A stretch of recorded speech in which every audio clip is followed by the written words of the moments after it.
नमस्कार स्टूडेंट, कैसे हैं आप सब। आज का हमारा जो टॉपिक है वो है विद्युत अपघटनी सेल, है ना। और एक और टॉपिक रहेगा आपका फैराडे का नियम, है ना। तो सीधा पॉइंट में चलते हैं हम लोग, विद्युत अपघटनी सेल। लेकिन इनको समझने के लिए आपको कुछ छोटी छोटी बातों को समझना जरूरी है, ठीक है। तो सीधा चलते हैं यहाँ पर। विद्युत अपघटन, ये विद्युत अपघटन है क्या, है ना। इनके लिए आपको एक चीज़ जानना जरूरी है, क्या?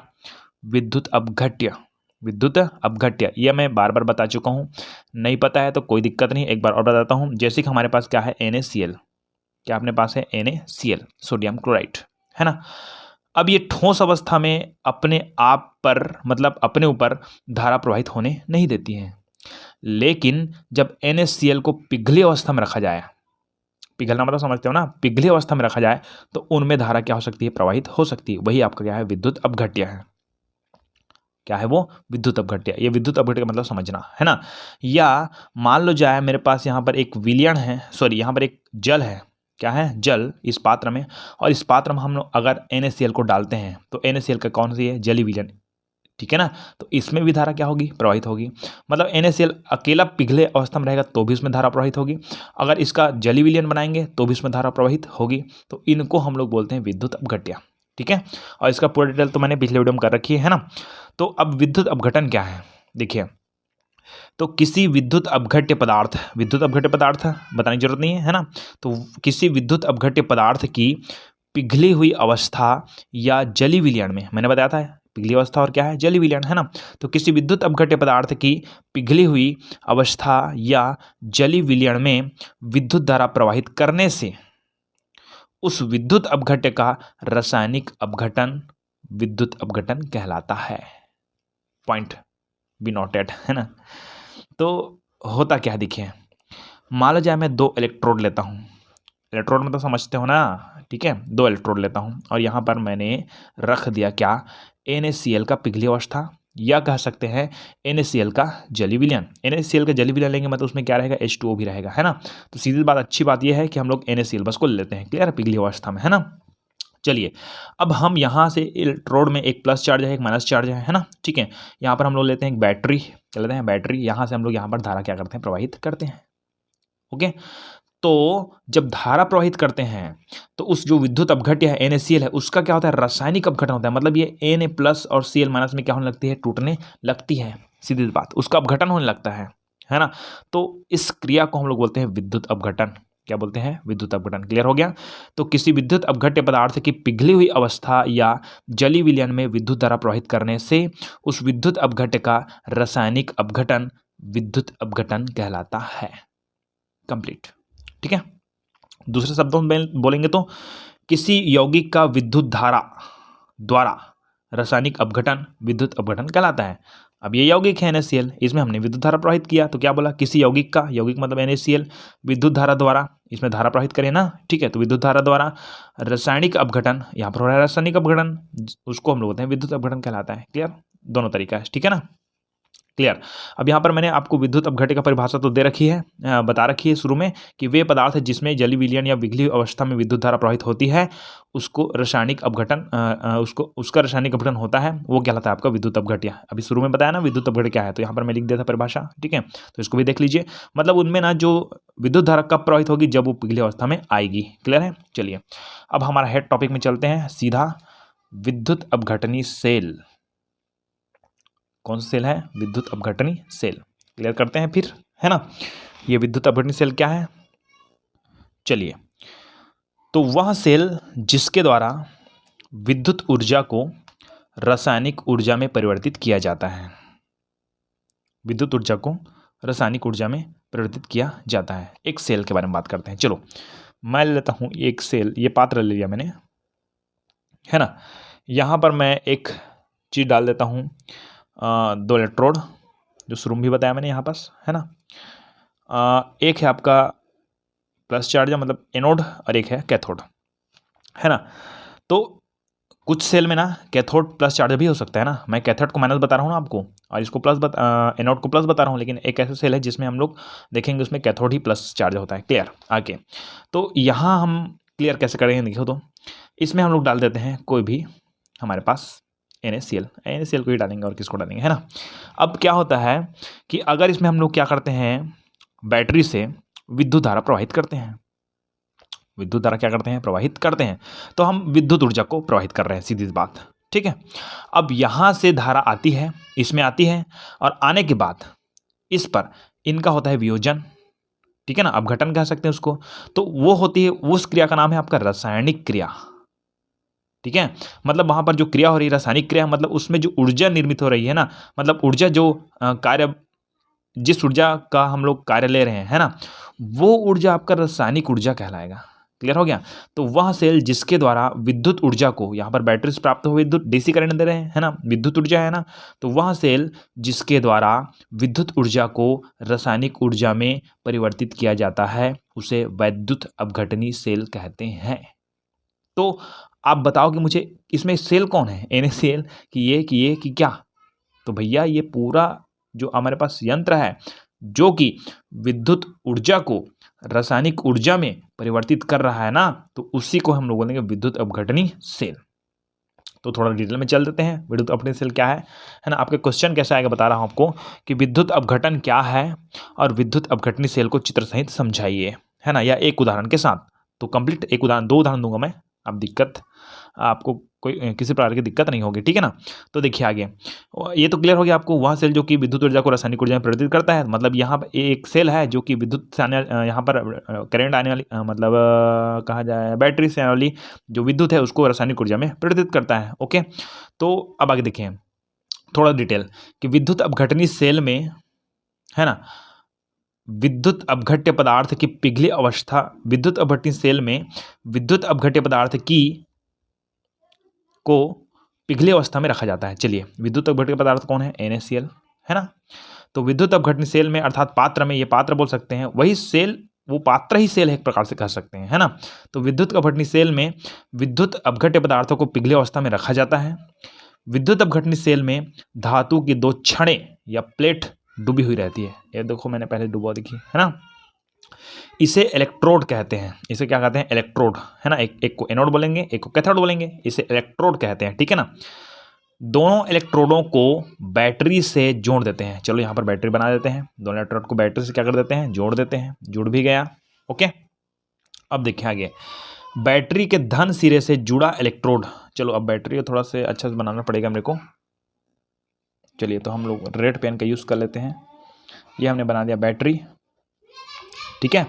तो क्या बोला मैंने कि बैटरी के धन सिरे से, इसको हम लोग प्लस चार्ज बोलते हैं, धन सिरा बोल सकते हैं इसको, मैं चार्ज बोल देता हूँ हमेशा, इसको बोलते हैं हम लोग माइनस, क्या बोलते हैं, माइनस। इधर को क्या बोलेंगे, प्लस, ठीक है। ओके, है ना। तो बैटरी के धन सिरे से जुड़ा इलेक्ट्रोड, धन सिरे से किसको जोड़ते हैं, इसको जोड़ते हैं। चलो, धन सिरे से जुड़ा इलेक्ट्रोड एनोड कहलाता है। तो ये कौन सा चार्ज है, प्लस चार्ज है, एनोड, ठीक है। तथा ऋण सिरे से जुड़ा इलेक्ट्रोड कैथोड कहलाता है। तो ऋण सिरे से जुड़ा क्या है, कैथोड कहलाता है। ये हो गया आपका नॉर्मल डिटेल किसका, कहा जाए विद्युत अपघटनी सेल का। चलो अब उदाहरण समझते हैं हम लोग, इसमें क्या लेते हैं, कौन सा हम लोग क्षण लेते हैं, ये सब हम लोग क्लियर करने वाले हैं। तो आपको बता दूं, यहाँ पर कॉपर की क्षण लेते हैं और बहुत सारे मेटल्स की क्षण लेते हैं, है ना, ठीक है। तो आपको मैंने क्लास में कॉपर सल्फेट का उदाहरण दिया था, ठीक है। तो वही उदाहरण बार बार थोड़ी देते रहेंगे, है ना, ठीक है। तो सीधी बात ये है कि हम चलते हैं कुछ न्यू उदाहरण में, जैसे कि हम लोग आगे का पॉइंट है आपका वैद्युत अपघटन के उत्पाद। क्वेश्चन ये भी आ जाता है कि NaCl वैद्युत अपघटन के उत्पाद, यहाँ पर एक क्वेश्चन आता है, ठीक है। कैसे क्वेश्चन आता है कि जब NaCl लेते हैं हम लोग, हमने कॉपर सल्फेट लिए थे ना क्लास में, यहाँ पर NaCl लेते हैं, ठीक है। तो NaCl लेते हैं तो उसका, उसमें जो कैथोड है, एनोड में कौन कौन जाता है, ठीक है ना, वही उसका क्या है, उत्पाद है। कौन उत्सर्जित होती है, कौन एकत्रित होती है नहीं, तो उसको बोलते हैं उत्पाद। क्लियर है। तो आगे मैं बताऊंगा कैसे कौन उत्पाद प्राप्त होगा करके, ठीक है ना। चलिए, तो आपको एक उदाहरण के माध्यम से क्लियर करता हूं मैं विद्युत अपघटनी सेल को, है ना। तो सबसे पहला उदाहरण है आपका संगलित सोडियम क्लोराइड का वैद्युत अपघटन, है ना। सोडियम लिख दिया यहाँ पर मैं, सोडियम क्लोराइड है, ठीक है ना, उसका वैद्युत अपघटन। इसके लिए एक चीज आपको जानना जरूरी है, कैसे, देखो यहाँ पर जो Na है और सोडियम है, सोडियम NaCl कैसा होता है इसमें, देखो तो सोडियम है वो इलेक्ट्रॉन त्यागता है, इलेक्ट्रॉन त्यागता है और वो Na+ चार्ज बनाता है, आयन बनाता है। मैं चार्ज बोल देता हूँ, आयन बोलते हैं इसको, ठीक है ना। उसी तरह क्लोरीन है, वो इलेक्ट्रॉन क्या करता है, ग्रहण करता है और ये Cl- आयन बनाता है। क्लियर है, ये बात तो आपको पता है पहले से। तो यहाँ शुरू करना है, इसको लिखना मत ऊपर को, है ना, कि संगलित अवस्था में NaCl निम्न प्रावस्था में पाए जाते हैं। कैसे संगलित होता है जब, तो किस में पाया जाता है, वो पाया जाता है आपका Na+ चार्ज में, आयन में, और Cl Na+ और Cl- ये प्राप्त होता है ना। जब वो कौन सी अवस्था में होता है, संगलित, मतलब पिघली अवस्था में, है ना। अब यहां पर देखें कि वैद्युत अपघटनी सेल में, वैद्युत अपघटनी सेल है, उसमें संगलित लवण में, ये संगलित लवण है ना, संगलित लवण में से वैद्युत धारा प्रवाहित करने पर, चलो अब इसको मैं थोड़ा सा चित्र में ही बताता हूँ आपको कि मेरे पास ये एक पात्र है, वैद्युत अपघटनी सेल है, यहाँ पर 2 इलेक्ट्रोड जुड़े हुए हैं, है ना, क्या है, इलेक्ट्रोड। और यहाँ पर कौन है आपका, यहाँ पर है आपका Na+ और Cl-, पिघली अवस्था में है ना, तो Na+ और Cl क्या है, माइनस। क्लियर है ना, अपने पास ये पिघली अवस्था में है। अब और कुछ नहीं है आपके पास, पॉइंट देखें, ये मेरे पास एक इलेक्ट्रोड है, दूसरा इलेक्ट्रोड है। एक इलेक्ट्रोड है आपका कैथोड जो कि प्लस चार्ज वाले हैं, और एक है एनोड, सॉरी एक एनोड है जो प्लस चार्ज वाले हैं, और एक कैथोड है जो क्या है, माइनस चार्ज वाले, कैथोड माइनस, है ना। ये आपको क्लियर हो गया। अब होता क्या है इसमें, देखें इसमें क्रिया क्या होता है। तो सबसे पहले हम लोग बात करते हैं कि कैथोड पर, कहाँ पर, कैथोड पर, कैथोड पर, कैथोड कहाँ है, यहाँ पर माइनस चार्ज वाली यहाँ पास है, ठीक है, कैथोड पर। इस क्रिया को, उदाहरण को समझिए, है ना, कि संगलित अवस्था में NaCl है, निम्न प्रावस्था में पाया जाता है, यहाँ पर मैंने लिख दिया, ठीक है। अब क्या करते हैं कि वैद्युत अपघटनी सेल में, ये जो वैद्युत अपघटनी सेल है, उस सेल में जो संगलित लवण है, या संगलित लवण कौन है, NaCl है ना, उस लवण में वैद्युत धारा प्रवाहित करते हैं, तो क्या होता है, कैथोड पर क्या होता है, देखो तो कैथोड पर ये माइनस चार्ज है, तो आपको पता होगा क्या कि कौन सा चार्ज जाने की कोशिश करेगा, माइनस के पास कौन जाएगा, प्लस जाएगा, क्या, ठीक है, मतलब कौन जाएगा, सोडियम जाएगा, ठीक है। तो कैथोड पर कौन जाएगा, आपका सोडियम, कौन जाएगा, सोडियम। अब इस जगह को समझने के लिए थोड़ी सी दिक्कत होती है आपको, पहले क्या होता है उसको समझिए। मैंने आपको बता रखी है क्या, ये सोडियम है, वो इलेक्ट्रॉन क्या करता है, त्यागता है और Na+ चार्ज बनाता है। ये इस चीज को अच्छा समझिए, सोडियम है, वो इलेक्ट्रॉन क्या करता है, त्यागता है, क्या करता है, त्यागता है, यहाँ पर मैं प्लस लिख दिया, ठीक है, ये त्यागता है, क्या करता है, त्यागता है, तो प्लस लिख दिया तो आपको लगता है कि ये लेता है करके ना, ये त्यागता है, सोडियम इलेक्ट्रॉन त्यागता है, तो Na+ चार्ज बनाता है ना, और हमारे पास क्या है, Na+ चार्ज है, ठीक, ध्यान दीजिए इस बात को। अब उल्टा करते हैं, सोडियम इलेक्ट्रॉन त्यागता है तो Na+ चार्ज बनाता है। अब हमारे पास ये जो अपघटन की क्रिया होती है उसमें उल्टा होता है, कैसे कि Na+ है मेरे पास और वो कैथोड के पास चला गया, तो Na+ है वो इलेक्ट्रॉन लेता है, Na है वो इलेक्ट्रॉन देता है, तब Na+ बनता है। तो उल्टा कर दो कि Na+ इलेक्ट्रॉन लेगा, तब क्या बनाएगा, वो Na बनाएगा। तो कैथोड पर कैसे क्रिया होती है, देखो तो ये होता है, ये Na+ है वो इलेक्ट्रॉन लेता है, तब क्या बनाता है, वो Na बनाता है, सॉलिड स्थिति में, ठीक है ना, सॉलिड अवस्था में सॉलिड प्राप्त होगा अपने को Na। तो आपको पता हो गया कि जो कैथोड है उसमें Na यहाँ पर जमना शुरू हो जाएगा, ठीक है, कैथोड पर। और एक चीज और बात आपको बताता हूं मैं कि इलेक्ट्रॉन, हम जब भी बात करते हैं थोड़ा से, कि इलेक्ट्रॉन ग्रहण करते हैं, इलेक्ट्रॉन क्या करते हैं, ग्रहण करते हैं, वहां क्या होता है, कोई भी इलेक्ट्रॉन ग्रहण किया जाता है तो वहां क्या होता है ना, कि Na+ है, उनने इलेक्ट्रॉन लिया, ठीक है। तो ये होगा क्या, ये हो जाएगा आपका अपचयन, क्या हो जाएगा आपका, अपचयन, है ना। ये कैथोड पर हो गया। अब हम लोग चलते हैं एनोड पर, इनोड पर कैसा होगा? तो आपको पता होगा कि ये जो क्लोरीन है ये माइनस चार्ज है जी, तो कहाँ जाएगा? प्लस चार्ज के पास जाएगा, है कि नहीं?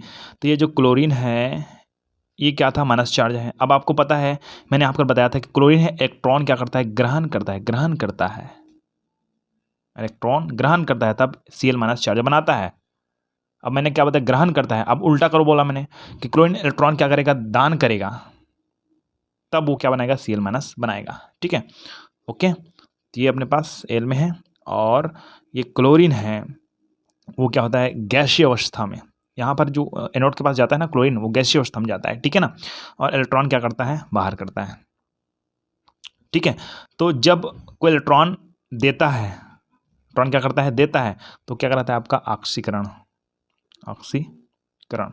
जो इलेक्ट्रॉन लेता है वो अपचयन, और इलेक्ट्रॉन देता है वो ऑक्सीकरण कहलाता है, ठीक है। ये दोनों क्रिया हुई है। क्लियर हो गया? तो ये पहला उदाहरण क्लियर हो गया आपके पास। और यहाँ पर लास्ट में लिख दीजिए कि कैथोड पर सोडियम क्या होती है? एकत्रित होती है ना, तथा एनोड पर Cl गैस, क्लोरीन गैस मुक्त होती है। और एक चीज़ और क्लियर कर देते हैं हम लोग, है ना। अब मान जाए मेरे पास यहाँ पर NaCl है, उसकी क्लोरीन का केवल एक ही चार्ज है, एक जन ही Cl है क्या? बहुत जन Cl है ना, ठीक है। मतलब यहाँ पर हम लोग 2 क्लोरीन लेते हैं, Cl प्लस Cl, तो ये हो जाएगा आपका Cl2G, क्योंकि अधिकतर आपको पता है Cl2 में रहता है, ठीक है ना। तो यहाँ पर क्लोरीन गैस मुक्त होती है। एक समीकरण यहाँ पर और लिख देना, Cl plus Cl equal to Cl2, clear है, क्योंकि यहाँ पर बहुत सारा Cl है नहीं? ठीक, ओके। ये हो गया आपका संश्लेषित सोडियम का वैद्युत अपघटन। अब ये तो समझ आ गया आपको। अब दूसरा उदाहरण देखिए, तो इसमें क्या है? सोडियम क्लोराइड के जलीय विलयन का वैद्युत अपघटन। क्वेश्चन ऐसा आ सकता है कि संश्लेषित सोडियम का वैद्युत अपघटन समझाइए। सोडियम क्लोराइड के जलीय विलयन, यहाँ पर ये जो NaCl लिया था ना, वो पिघली अवस्था में वाला लिया था। मैंने आपको बताया था, एक तो पिघली अवस्था, दूसरा क्या है आपका जलीय विलयन वाला, ठीक है। मतलब NaCl पिघली अवस्था में नहीं, NaCl को डायरेक्टली हम लोग किस में डाल देते हैं? पानी में। क्लियर हो गया? तो इसको दिक्कत, यहाँ पर कोई दिक्कत नहीं होना चाहिए, ठीक है। अब यहाँ पर देखिए, सोडियम क्लोराइड के जलीय विलयन का वैद्युत अपघटन। जलीय विलयन का ना मतलब NaCl पिघली अवस्था में नहीं है, NaCl को हम लोग किस में डाले हैं? कुछ जल में डाले हैं, तो क्या हो गया? NaCl का जलीय विलयन, उसका भी विद्युत अपघटन देखते हैं, ठीक है ना। मतलब यहाँ पर NaCl था ना, उसके साथ साथ जल भी रहेगा उस वाले में, ठीक है। इसको क्लियर कर लेते हैं। तो ये चित्र बना लेते हैं, देखो तो कि मेरे पास ये एनोड हो गया, ये कैथोड हो गया, है ना। मेरे पास क्या है? Na है प्लस चार्ज, है ना, और Cl क्या है? माइनस चार्ज है। जब उसको विलीन करेंगे टूटेगा ना। उसी तरह इसमें जल भी है ना, जल है ना, तो मतलब क्या है? H प्लस चार्ज है, और क्या है? OH माइनस चार्ज है। क्लियर है? H2O को दो भाग बांटे तो H प्लस OH में बैठता है ना, ठीक है नहीं। अब यहाँ पर देखिए, है ना,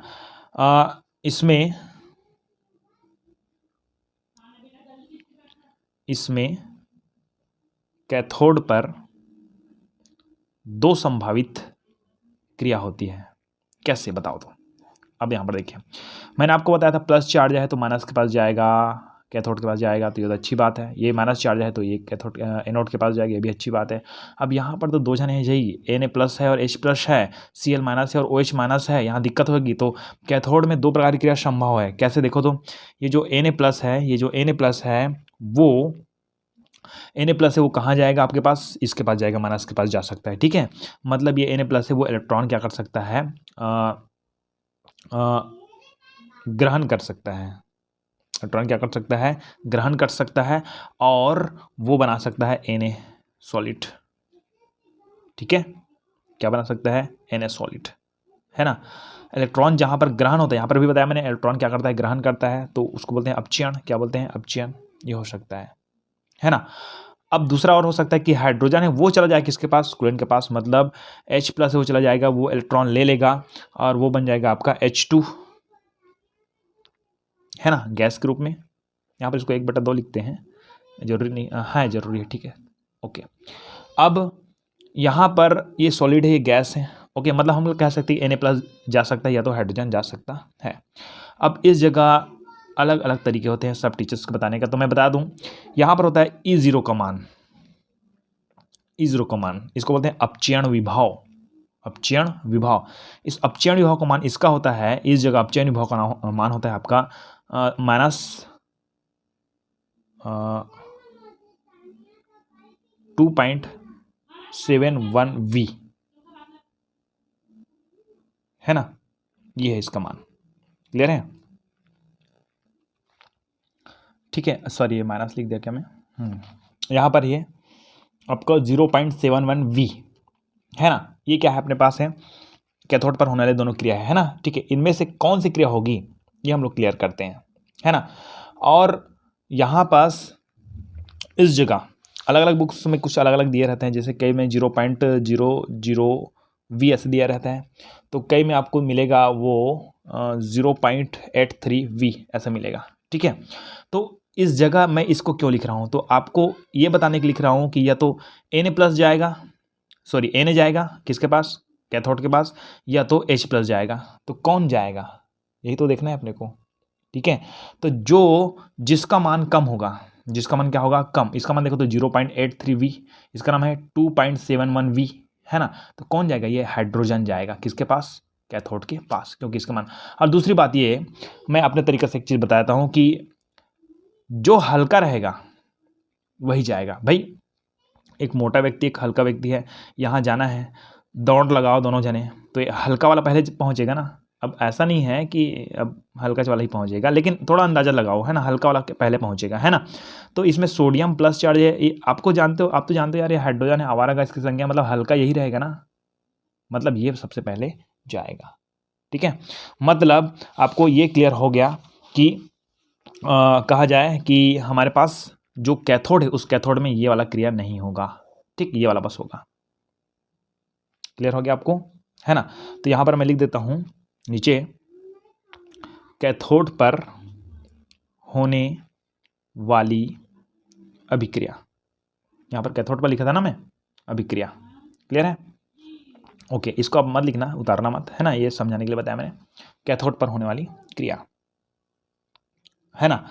अब यहाँ पर तो एक चीज़ पता होगा आपको कि यहाँ जो जल है H2O है, जल बोले तो H2O, ठीक है, वो H2O है, उसमें कौन है अपना H प्लस है, कौन है H प्लस, वो H प्लस है, वो इलेक्ट्रॉन क्या करेगा, लेगा, इलेक्ट्रॉन लेगा और वो बनाएगा आपका 1/2 H2 बनाएगा। ठीक है, इतना लिख सकते हो, या तो आप कंप्लीटली पूरा लिख सकते हो, कैसे, H2O ये लिक्विड था, है ना, ये यहाँ पर इलेक्ट्रॉन लेता है और वो बनाता है आपका 1/2 H2 बनाता है, और साथ ही साथ ये बनाता है आपका OH माइनस।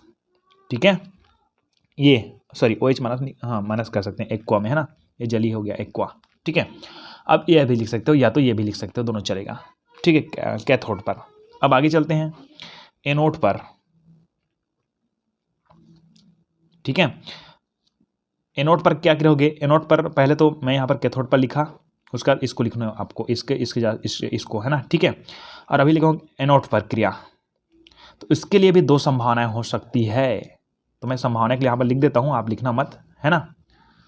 इसमें दो संभावना हो सकती है, क्या संभावना हो सकती है देखो तो, ये यहाँ पर मैंने बताया कि Na प्लस जा सकता है तो H प्लस जा सकता है, उसी तरह Cl माइनस जा सकता है या तो OH माइनस जा सकता है।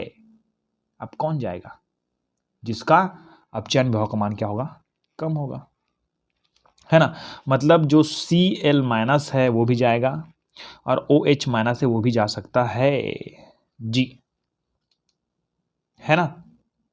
कैसे देखो तो, यहाँ पर Cl है, वो यहाँ पर बताओ तो Cl है, उसने इलेक्ट्रॉन लिया तभी तो Cl माइनस आयन बनाया। अब इलेक्ट्रॉन क्या करेगा, ग्रहण करेगा, इलेक्ट्रॉन क्या करेगा, ये ग्रहण करेगा, इलेक्ट्रॉन क्या करेगा, ग्रहण करेगा, है ना। तो सॉरी, इलेक्ट्रॉन ग्रहण किया तभी तो ये Cl बना। यहाँ पर देखो ध्यान से, इस जगह मैंने आपको बताया था कि Na ने इलेक्ट्रॉन त्यागा तब क्या बना, Na प्लस बना।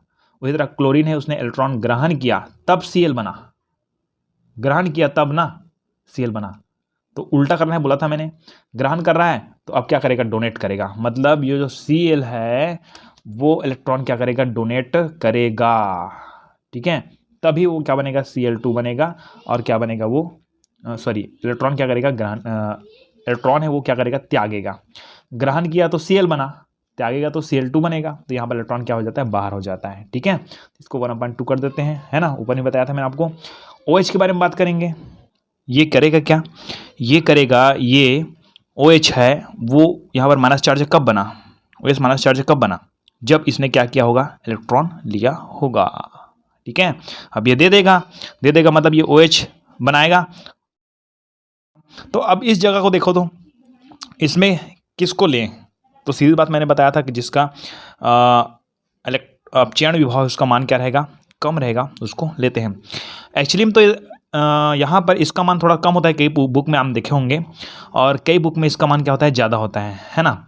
तो अभी मैं आपको बता रहा था कि जिसका मान कम होगा उसको लेना है, तो OH को ले लें क्या, ये दिक्कत आती है, दिक्कत हम है सबके लिए, है ना। तो आपको एक और दूसरा तरीका बताया था आपको कि जब Na है H है, इसमें दोनों से लेना है, तो जो हल्का दिखता है, हल्का वो क्या है, उसको लेना है H को, ठीक है नहीं। उसी तरह आप एक दिक्कत यहाँ पर क्लियर कर लेते हैं कि जो Cl है वो हल्का है कि OH हल्का है। तो भाई ये Cl अकेला आदमी है और ये O है, एक ऑक्सीजन है, एक हल्का है हाइड्रोजन, तो हल्का कौन है, Cl है, तो आपको कितना लेना पड़ेगा, Cl को लेना पड़ेगा। मतलब इससे स्पष्ट कर देता हूं मैं कि यहाँ पर जो Cl है वही कहाँ जाएगा, एनोड पर जाएगा। क्लियर हो गया। तो एनोड पर क्रिया, तो एनोड पर क्रिया कौन सा वाला क्रिया लिखोगे आप, ये वाला क्रिया लिखोगे, ठीक है, ओके। तो एनोड पर क्या करेंगे, Cl एक्वा है ये हो जाएगा 1/2 Cl2। ये Cl2 क्यों है, क्योंकि 2 क्लोरीन निकल रहा है, ठीक है, और ये इलेक्ट्रॉन के साथ है ना, और ये हो गया आपका किस पर, एनोड पर, ठीक है। यहाँ पर लिखोगे लास्ट, कैथोड पर कौन जा रहा है, H+ है ना, तथा एनोड पर, अच्छा कैथोड पर कौन सा गैस उत्सर्जित होगी, H+, मतलब H2+ नहीं लिखना है उसको, H2 मतलब हाइड्रोजन गैस उत्सर्जित होती है, तथा एनोड पर Cl गैस क्या होती है, मुक्त होती है, ठीक है। मतलब यहाँ पर देखो तो ये 1/2 H2 क्यों लिखा हूँ, क्योंकि यहाँ पर ये गैस के रूप में उत्सर्जित होती है, ठीक है ना। मतलब यहाँ पर 2 लिख सकते हो, यहाँ पर कैटली, यहाँ पर ऐसे करके इसको 2 है, यहाँ पर है तो है ना 2, तो नहीं लिखना है तो 1/2 लिख देना, कोई दिक्कत नहीं, ठीक है। तो इस तरह से कंप्लीट हो गया, ये अपने पास पॉइंट है आपका विद्युत अपघटन, है ना। चलिए तो आगे हम लोग चलते हैं विद्युत अपघटन के नियम, है ना।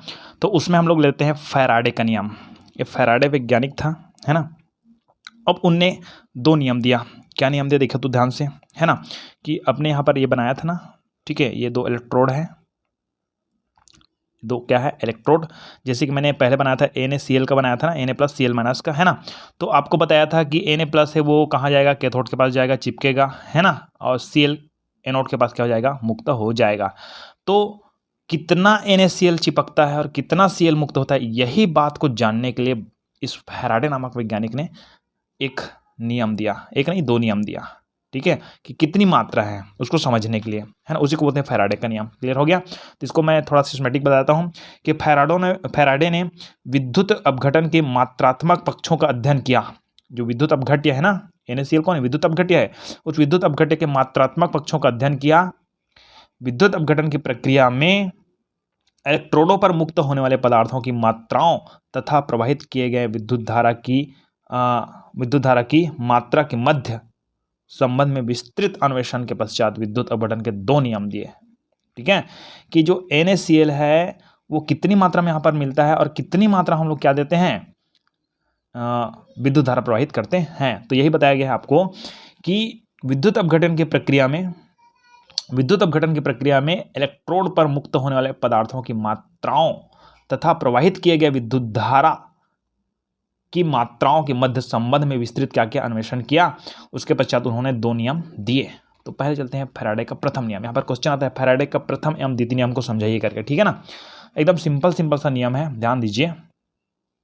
देखिए विद्युत अपघट्य के विलयन में, ये विद्युत अपघट्य का विलयन है जी, है ना। विद्युत अपघट्य के विलयन में विद्युत धारा प्रवाहित करने पर इलेक्ट्रोड पर मुक्त होने वाले पदार्थ की मात्रा या उत्पन्न होने वाली गैस की मात्रा, यहाँ पर Na+ जाता है ना, Na जाता है तो यहाँ पर क्या बनता है, चिपक जाता है, तो यहाँ पर ये ठोस अवस्था में प्राप्त होता है, और Cl है क्या है, गैस अवस्था में प्राप्त होता है। क्लियर है नहीं। तो विद्युत अपघट्य के विलयन में, ये विद्युत अपघट्य उसके विलयन में विद्युत धारा प्रवाहित करने पर इलेक्ट्रोडों पर, ये दोनों जाने क्या है, इलेक्ट्रोड, इस इलेक्ट्रोडों पर मुक्त होने वाले पदार्थ की मात्रा, ठीक है, या उत्पन्न होने वाले गैस की मात्रा, है ना, विलयन में प्रवाहित होने वाले विद्युत धारा की मात्रा के समानुपाती होता है। ये ध्यान दीजिए इस बात को आज, है ना। चलिए अच्छे तरीके से आपको समझ आ जाएगा यहां पर बोला क्या जा रहा है ना। तो सबसे पहले पॉइंट देखिए, है ना। विद्युत अपघट्य के विलयन में, ये विद्युत अपघट्य के विलयन है। विद्युत धारा प्रवाहित करने पर इलेक्ट्रोड पर मुक्त होने वाले पदार्थ की मात्रा, इलेक्ट्रोड पर मुक्त होने वाले पदार्थ की मात्रा या उत्पन्न होने वाले गैस की मात्रा विलयन में प्रवाहित होने वाली धारा को किससे प्रेरित करते हैं हम लोग? आई। ये पता होगा आपको, है ना। अब मैं जो चीज बता रहा हूं उसको ध्यान दीजिए कि यदि विलयन में प्रवाहित होने वाली धारा की मात्रा Q कूलाम हो, आपको पता होगा ये जो धारा है ना, उनमें जो आवेश है उस आवेश को हम लोग प्रदर्शित करते हैं कूलाम से। क्यों? क्योंकि आपको पता होगा आवेश का मात्रा क्या होता है? कूलाम होता है, पता है ना। ठीक है, अगर आपको पता नहीं होगा तो मैं एक ट्रिक्स बता देता हूं कि अगर जिंदगी में कभी आपको आवेश आता है तो कूल हो जाइए, ठीक है ना। तो समझ आया ना। तो आवेश का मात्रा क्या है? कूलाम है। क्या है? कूलाम। तो यदि विलयन में प्रवाहित जो धारा है उस धारा की मात्रा को किससे मापते हैं हम लोग? आवेश से। और आवेश का मात्रा कौन है? आपका कूलाम। तो यहां पर लिखोगे कि यदि विलयन में प्रवाहित होने धारा की मात्रा Q कूलाम है तथा इलेक्ट्रोड पर मुक्त होने वाले पदार्थ की मात्रा, ध्यान दीजिएगा यहां पर लिखा नहीं हूं मैं, इलेक्ट्रोड पर, ये कौन है? इलेक्ट्रोड। उस इलेक्ट्रोड पर मुक्त होने वाले पदार्थ की मात्रा W हो तो, ध्यान दीजिए यहां पर क्या लिखना है कि यदि विलयन में प्रवाहित होने धारा की मात्रा क्या है? Q कूलाम है। धारा को I से प्रदर्शित करते हैं, याद रखिएगा, ठीक है। तो वो बहने वाली धारा है, उसमें क्या होता है? आवेश। आवेश का मात्रा क्या है? कूलाम। तो हम लोग कूलाम से प्रदर्शित कर रहे हैं। क्लियर हो गया। तो यदि विलयन में प्रवाहित होने वाले विद्युत धारा की मात्रा Q कूलाम है तथा इलेक्ट्रोड पर, इस इलेक्ट्रोड पर मुक्त होने वाले पदार्थ है उसकी मात्रा क्या है? W है, तो क्या होता है? W समानुपाती Q। क्योंकि मैंने बताया था कि उत्पन्न होने वाली गैस की मात्रा कौन हो गया? W, है ना। और विलयन में प्रवाहित होने वाली विद्युत धारा की मात्रा कौन हो गया? Q के समानुपाती होता है। ये लिखा गया है। तो ये हो गया W समानुपाती Q। क्लियर हो गया? समझ आया आपको? अच्छी बात है। ठीक, आगे देखते हैं। आपको पता है कि जब भी हम लोग कोई स्थिरांक क्या करते हैं? हटाते हैं, तो हम लोग यहाँ पर बराबर लेते हैं, यहाँ पर कोई अनुक्रमानुपाती या व्युत्क्रमानुपाती हटाते हैं तो आपको पता होगा यहाँ पर बराबर लेते हैं और कोई स्थिरांक ले लेते हैं, ठीक है, जैसे कि K स्थिरांक, है ना।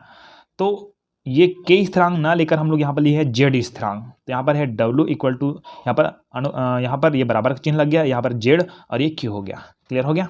ये समझ आया आपको? यहाँ पर Z स्थिरांक लिया तभी तो यहाँ पर ये हटाना चिन्ह क्योंकि बराबर आ गया। क्लियर। अब आपको एक चीज 9वीं 10वीं में आप पढ़े होंगे, जो कूलाम है उस कूलाम का सूत्र क्या है कि कूलाम इक्वल टू IT। ये I कौन है? I है आपका धारा, कौन है? धारा। और T आपका है समय। कूलाम का मतलब होता है कि T समय में बहती हुई धारा, ठीक है, समझ आया? ये क्या है? अपने पास धारा है I और ये क्या है? T समय। क्लियर है? तो आपको पता है ना ये होना चाहिए, है ना। चूंकि Q इक्वल टू IT, तो आप Q के मान को रख दीजिए, तो W equal to Z IT हो गया। समझ आया, है ना। अब इसके बाद आपको लिखना है, इधर चले जाते हैं, इसको जस्ट नीचे में लिखना आप लोग, मैं यहाँ पर लिख रहा हूँ, ठीक है। तो जहाँ Z एक समानुपाती स्थिरांक है, अभी बताया मैंने, Z एक क्या है? समानुपाती स्थिरांक है जिसे पदार्थ का विद्युत रासायनिक तुल्यांक कहते हैं। आपका क्वेश्चन आ सकता है, देखो तो विद्युत रासायनिक तुल्यांक क्या है करके, है ना। तो आपको यहाँ से शुरू करना है, यहाँ शुरू करना है। यहाँ पर जितना लिखा उसको इसको लिखते थे, यहाँ तक आना है और इसको विद्युत रासायनिक तुल्यांक कहते हैं, ठीक है।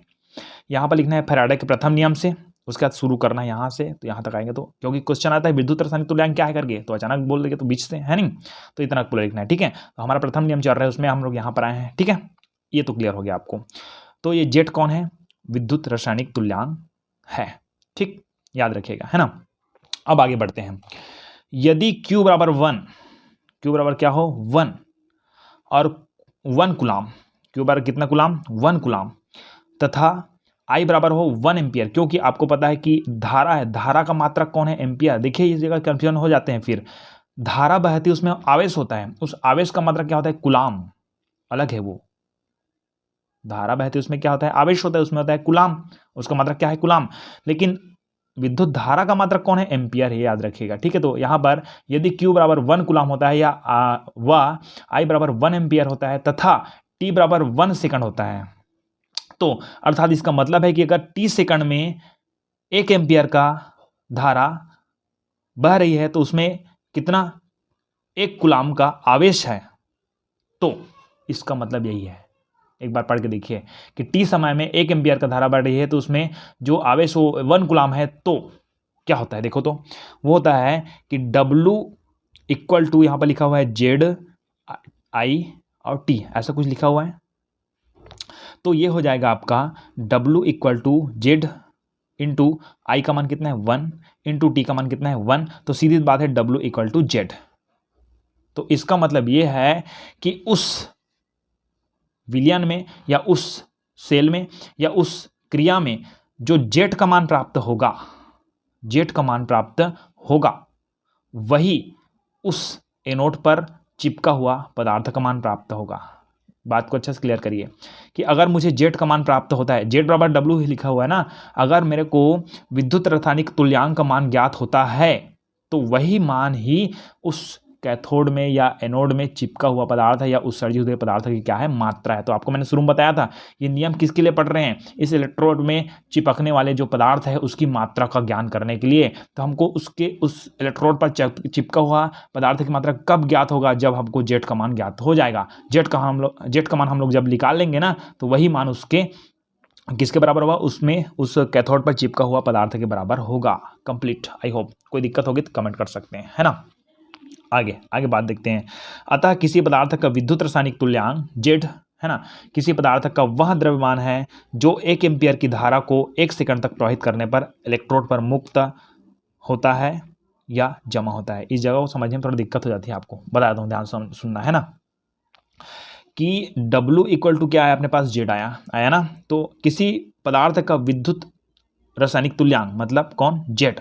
किसी पदार्थ का वह द्रव्यमान है, मतलब ये जो इलेक्ट्रोड है उस इलेक्ट्रोड में मान जाए, यहाँ पर क्या बताया मैंने? NaCl चिपका हुआ है। क्या चिपका हुआ है? NaCl, क्योंकि यहाँ से NaCl बोलता हूँ, Na। तो Na है वो यहाँ से चिपका हुआ है, ठीक है ना। क्यों? क्योंकि ये प्लस चार्ज है, कैथोड के पास जाएगा, माइनस चार्ज चिपका हुआ है, ठीक है। तो इसका मान कब ज्ञात होगा? कि इस विलयन में इस पूरे क्रिया में अगर हमको जेट का मान प्राप्त हो गया है, जेट का मान प्राप्त हो गया, इससे तात्पर्य यह है कि जेट का मान जितना प्राप्त है वही इस पर चिपका हुआ पदार्थ का मान है, मतलब डब्लू का मान है। डब्लू कौन है? इस पर चिपका हुआ पदार्थ है या इसमें उत्सर्जित होने वाले पदार्थ है, ठीक है। तो किसी पदार्थ का विद्युत रासायनिक तुल्यांक जेट किसी पदार्थ का वह द्रव्यमान है, मतलब ये पदार्थ है, उसी पदार्थ का द्रव्यमान कौन है? यही है, क्योंकि ये बराबर है ना, ठीक है। तो किसी पदार्थ का वह द्रव्यमान है जो 1 एम्पियर की विद्युत धारा को, जब हम लोग इसमें 1 एम्पियर की विद्युत धारा प्रवाहित करेंगे, 1 एम्पियर की विद्युत धारा क्या करेंगे? प्रवाहित करेंगे। कितने सेकंड में? 1 सेकंड में। तो 1 सेकंड में 1 एम्पियर की विद्युत धारा प्रवाहित करेंगे, है ना। तो जितनी हमको विद्युत रासायनिक तुल्यांक प्राप्त होगा वही उस एनोड पर चिपका हुआ कौन है? पदार्थ है, ठीक। इसको ऐसे तरीके से लिखा गया है। तो किसी पदार्थ का विद्युत रासायनिक तुल्यांक Z किसी पदार्थ का वह द्रव्यमान है जो 1 एम्पियर की विद्युत धारा को 1 सेकंड तक प्रवाहित करने पर इलेक्ट्रोड पर मुक्त या जमा होता है। इलेक्ट्रोड पर मुक्त या जमा कौन होता है? ये पदार्थ होता है, ठीक है। तो यही पदार्थ है वो किसके बराबर है? विद्युत रासायनिक तुल्यांक के बराबर है, ठीक। ये आपका प्रथम नियम हो गया फैराडे का। चलिए, तो आगे हम लोग चलते हैं फैराडे के द्वितीय नियम में। फैराडे का द्वितीय नियम क्या कहता है भाई? वही मतलब है ना। तो अगर मैं यहां पास एक पात्र, 2 पात्र और 3 पात्र लेता हूं, ठीक। यहां पर भी इलेक्ट्रोड है, यहां पर भी इलेक्ट्रोड है, यहां पर भी इलेक्ट्रोड है, ठीक है। 2 इलेक्ट्रोड हैं, दो इलेक्ट्रोड है सब में, है ना, ठीक है। तो अब होता क्या देखिए, श्रेणी क्रम जुड़ा है, मतलब यहाँ से ऐसे गया, यहाँ से ऐसे होते गया, ऐसे ऐसे गया है और ऐसे ऐसे हुआ है। ये सब तो जानते हो 10वीं क्लास में, ठीक है ना। यहाँ से एक चार्ज यहाँ से गया है, एक चार्ज यहाँ से गया है नहीं, ये अपने पास, ठीक है। यहाँ से ऐसे गया है एक, क्लियर हो गया, ठीक। अब इस जगह देखिए थोड़ा से, अच्छा हम लोग ये ऐसा नहीं कि 3 लेंगे, 2 भी ले सकते हैं, कोई दिक्कत नहीं, यहाँ से ले सकते हैं 2, है ना। तो ये सब आपके समझने की बात है, मैं 2 ही लूँगा, ठीक है। तो देखिए श्रेणी क्रम में जुड़े हुए विभिन्न विद्युत अपघट्यों के विलयन में, ये श्रेणी क्रम में जुड़ा है, श्रेणी क्रम मतलब समझते हो ना, ठीक है। जैसे कि प्रतिरोध के बारे में बात करूँ तो ये एक प्रतिरोध, ये दूसरा प्रतिरोध, तो ये दोनों किस में जुड़ा है, श्रेणी क्रम में। अगर मैं समानांतर क्रम बोलूँगा तो कैसा हो जाएगा, ये पहला और ये दूसरा, ये दोनों एक साथ ऐसे जुड़ा हुआ है, ठीक है। तो इसको समानांतर क्रम बोलते हैं, इसको क्या बोलते हैं, श्रेणी क्रम बोलते हैं, ठीक है। तो श्रेणी क्रम में जुड़े हुए विभिन्न विद्युत अपघट्य, ये सब क्या है, विद्युत अपघट्य है इसके अंदर में, है ना, ठीक है। विद्युत अपघट्य के विलयन में यदि विद्युत की समान मात्रा प्रवाहित की जाए, मतलब इसमें आई धारा प्रवाहित की जाए, इसमें भी आई धारा प्रवाहित की जाए, समान मात्रा, ठीक है, समान मात्रा की धारा क्या की जाए, प्रवाहित किया जाए, तो विभिन्न इलेक्ट्रोडों पर मुक्त होने वाले पदार्थों के द्रव्यमान, इसमें जो जितने पदार्थ इसमें चिपकेंगे या उत्सर्जित होंगे, इसमें जितने पदार्थ चिपकेंगे या उत्सर्जित होंगे उस पदार्थ के बारे में बात कर रहे हैं, है ना, ठीक है। तो यहाँ पर हम लोग समान विद्युत धारा क्या कर रहे हैं, प्रवाहित कर रहे हैं, क्योंकि श्रेणी क्रम में है ना, ठीक है। तो श्रेणी क्रम में जुड़े विभिन्न विद्युत अपघट्यों के विलयन में यदि विद्युत की समान मात्रा प्रवाहित की जाए, विद्युत की समान मात्रा प्रवाहित की जाए, तो विभिन्न इलेक्ट्रोडों पर, ये जो सब इलेक्ट्रोड है ना, इस विभिन्न इलेक्ट्रोडों पर मुक्त होने वाले पदार्थ, मैंने बताया था इसमें पदार्थ क्या होता है, मुक्त होता है। जैसे सोडियम मुक्त हुआ था और सोडियम यहाँ पर चिपका था, उसके बाद और कौन मुक्त हुआ था, क्लोरीन मुक्त हुआ था, ऐसे बहुत सारे, ठीक है ना।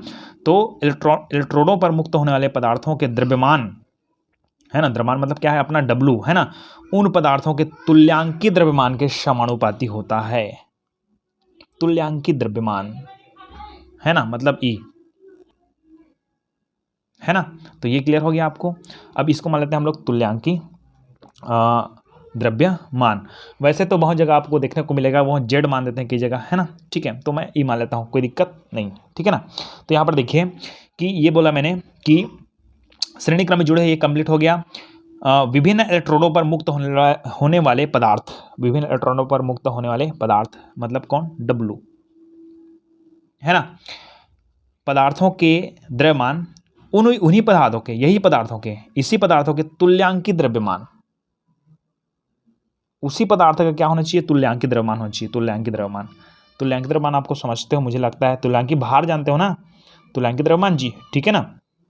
ओके, तो यहाँ पास आपको पता होना चाहिए कि ये समानुपाती है, कौन, उस पर चिपकने वाले पदार्थ, उसी पदार्थ के, जैसे कि मेरे पास सोडियम चिपका, कौन चिपका, सोडियम, तो सोडियम का जो भार है अर्थात सोडियम का जो मात्रा है वही इन्हीं सोडियम के क्या, तुल्यांकी भार के समानुपाती होगा। क्लियर हो गया, क्लियर हो गया।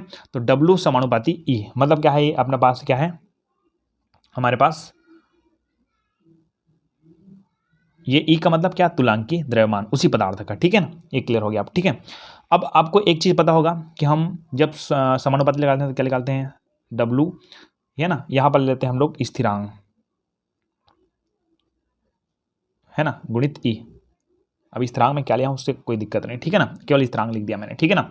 अब मैं इसको E को पक्षांतर करता हूँ तो ये हो जाएगा W/E इक्वल टू स्थिरांक। जो भी स्थिरांक का मान प्राप्त होगा ना, वही इसके पदार्थ के द्रव्यमान और उसके तुल्यांक द्रव्यमान के बराबर है, जो स्थिरांक प्राप्त होगा वो, ठीक है। इसका मतलब क्या हुआ, इसका मतलब ये हुआ कि यदि मुझे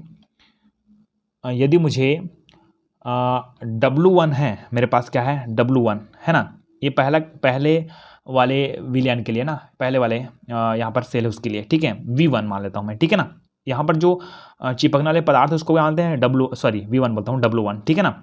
और इसमें जो तुल्यांकी द्रव्यमान होगी, इस पदार्थ के तुल्यांकी द्रव्यमान, उसको बोलते हैं हम लोग E1 से मान लेते हैं, ठीक है। तो इसमें जितना बनेगा उतना ही इसमें भी बनेगा, मतलब हो जाएगा ये W2/E2।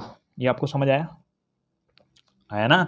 W1 जितना इसमें जो पदार्थ बनेगा उसका क्या होता है, स्थिरांक का मतलब क्या होता है, स्थिरांक मतलब यहाँ W/E प्राप्त होना अपने को, ठीक है ना। तो इसमें जितना होगा W1/E1 इक्वल टू बराबर होगा W2/E2, इसमें जितना बनेगा उतना ही इसमें बनेगा। ये तो क्लियर हो गया आपको।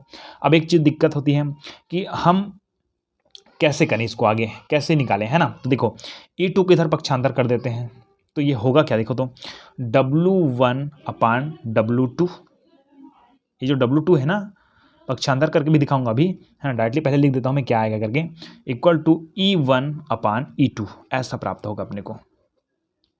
अब ये किस तरह से प्राप्त होगा उसको देख लीजिए थोड़ा से। E2 को हम लोग इधर पक्षांतर करते हैं तो W1 into E2 upon E1 equal to W2, ये है, ठीक है ना। अब मैं, ये कौन है अपने पास, E1 है क्या, इस E1 को इधर पक्षांतर करता हूँ तो क्या हो जाएगा, गुना हो जाएगा, ठीक है ना, ये हो जाएगा गुना E1। क्लियर हो गया। अब मेरे पास क्या है, W1 बचा यहाँ पर, W1 इंटू E2 बचा ना मेरे पास, अपान यहाँ से मैं क्या करता हूँ, W2 को पक्षांतर करता हूँ तो यहाँ पर गुना है क्या, इधर क्या हो जाएगा भाग, तो यह W2 हो जाएगा, इक्वल टू है E1, है ना, ये हो गया। अब मैं क्या करता हूँ कि मैं अगर ये E2 को इधर से क्या करता हूँ मैं, पक्षांतर करता हूँ, मतलब ये गुना है ना, ठीक है, उधर क्या हो जाएगा भाग, तो हो जाएगा आपका E2 आ गया, तो क्या आएगा W1 बटा W2 equal to E1 upon E2, आया ना ये इच, ठीक है नहीं। ओके, इतना तक क्लियर हो गया आपको, ये लिखने का नहीं है, ठीक है ना, यहाँ से लिख देना डायरेक्टली इसी को, पहले इसको लिखना उसके बाद इसको लिख देना, ठीक है ना। अब आगे क्या होता है, अब उदाहरण देखिए, उदाहरण के लिए क्या उदाहरण लेते हैं, यदि श्रेणी क्रम में कौन जुड़ा हुआ है, कॉपर सल्फेट जुड़ा हुआ है ना, और सिल्वर नाइट्रेट जुड़ा हुआ है। यहाँ पर एक विलयन में कौन है, कॉपर सल्फेट, एक में कौन है AgNO3, है ना, के विलयन में, इसको पूरा लिखना, विलयन में विद्युत की